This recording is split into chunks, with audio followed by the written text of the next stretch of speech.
At the end of 2021, the CEO of Toyota got a rare third term as the head of Japan's auto lobby.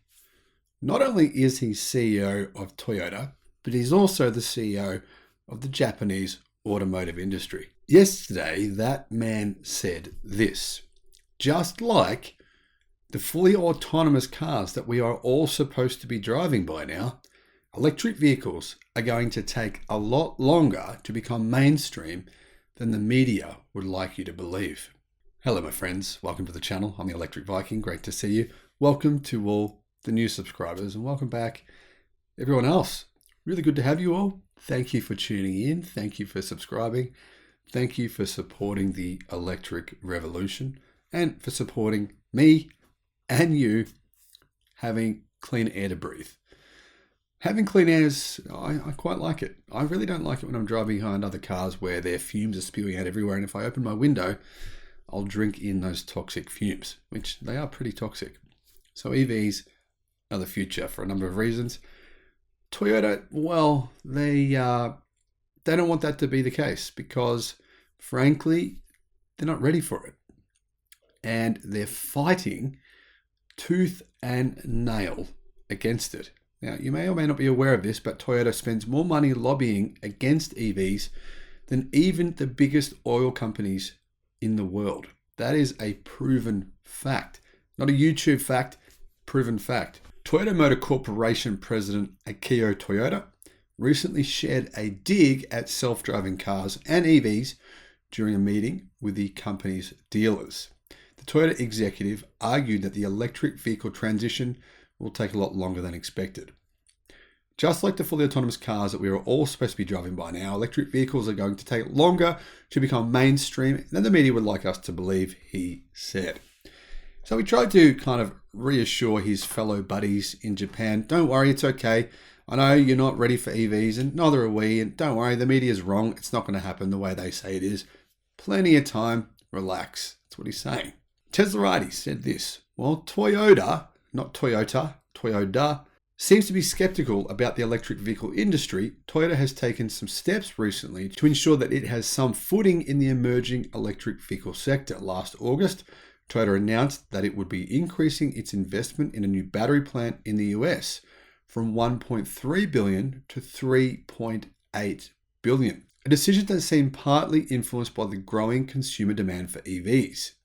And it's a decision that was at complete odds with what Toyota has publicly said for years.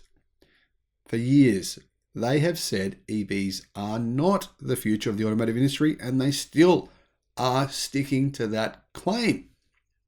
Now, Toyota has recognized California's authority to set vehicle emission standards under the US Clean Air Act, according to a Reuters report, which is a good thing. Thank you, California. Thank you for setting the way and, pushing Toyota to actually do what they should have done, support EVs. That said, Toyota has stood by the Japanese automaker's diversified strategy with its vehicle offerings, saying that playing to win means playing with all the cards on the deck, not just a select few. So that's our strategy and we're sticking to it. The executive compared Toyota to a department store in the way that it sells a variety of cars to customers with varying needs. And Toyota is still very much into hydrogen-powered vehicles. They're still investing in them. In fact, they're even investing into hydrogen-powered engines, not just fuel cells, but engines themselves. They've invested money along with Yamaha, Mazda, into building hydrogen-powered engines. I made a video about that engine. It's probably the most complicated and most likely to blow up engine ever created in automotive history by a mainstream automotive company. You should go to check out the video. I'll put a link in the description below to that hydrogen engine. Tell me what you think. But the thing runs so lean, so incredibly lean that, it would be appropriate for a Gone in 60 Seconds, Need for Speed type movie where the engine is it's so red, it's about to blow up. That's the kind of way they're running that engine. Now, I personally think it's just crazy, but that's just my view. Check out the video and let me know what you think. Toyota has listed several obstacles in the greater adoption of EVs, such as they're too expensive, They have adverse effects on electrical infrastructure, even though we've seen in Norway they're having no problems with EVs being everywhere. But anyhow, as well as the fact that over 1 billion people worldwide lack access to electricity. That said, interestingly, electric bikes, electric motorbikes, electric scooters have taken off big time in Southeast Asia, even in poorer countries. This may be one of the reasons why Toyota only expects to sell 3.5 million EVs, including plug-in hybrids and hybrids, by the end of the decade. About 1/3 of its current sales of gasoline-powered vehicles. So Toyota is basically saying, we'll sell a couple of million EVs, about 20% maybe of their entire global car sales in 2030 will be electric. To me, that's a strategy for becoming the next Nokia or the next Kodak. So Teslorani said this: the executive's words have been appreciated by the company's dealers. Steve Gates, a Toyota dealer who operates in Kentucky and Indiana, noted that the automaker's diversified approach makes sense. You can't make a living selling EVs, Gates said. Well, I find this kind of amusing. How's Tesla making a living? How is Tesla making more profit than Toyota, even though they sell 1/10 the number of cars?